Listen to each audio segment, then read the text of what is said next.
Hi, this is Kelly Garrett from XtremeAg. Sitting here in the office today, looking at some yield data, making plans for next year.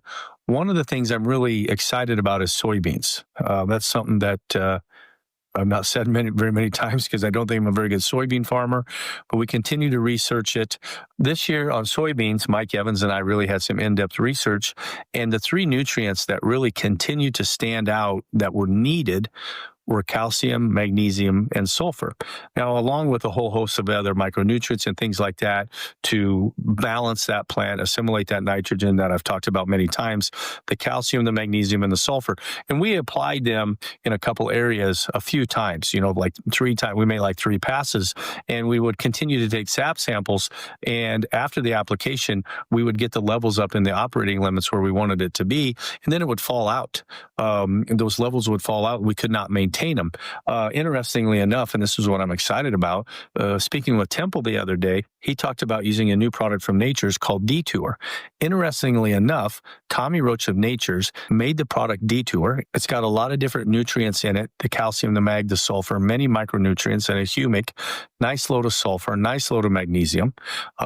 Tommy made that because of what Chad and Temple were talking about using on their crops. And so Tommy made a premix that's really easy for us to use, really helps when you don't have to do a lot of mixing, of course. Detour, again, has a really nice load of calcium, magnesium, and sulfur, along with a whole host of other micronutrients and humics. And Temple talked about if you just make one pass with this, you probably won't see much. But if you make multiple passes, 2, 3, 4, Temple even talked about in one research area he made 6.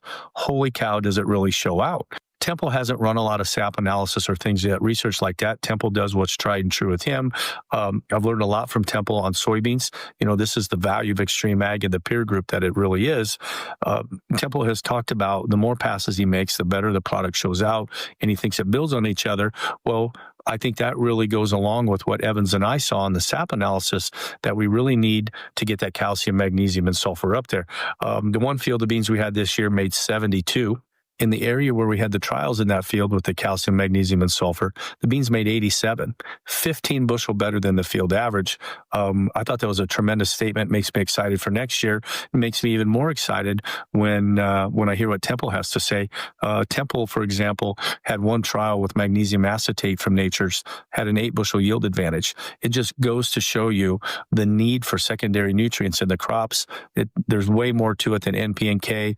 The need for the secondary nutrients in these crops is greater than what I know I anticipated, and I'm excited to use Detour next year in my soybeans, and we'll see what the results are.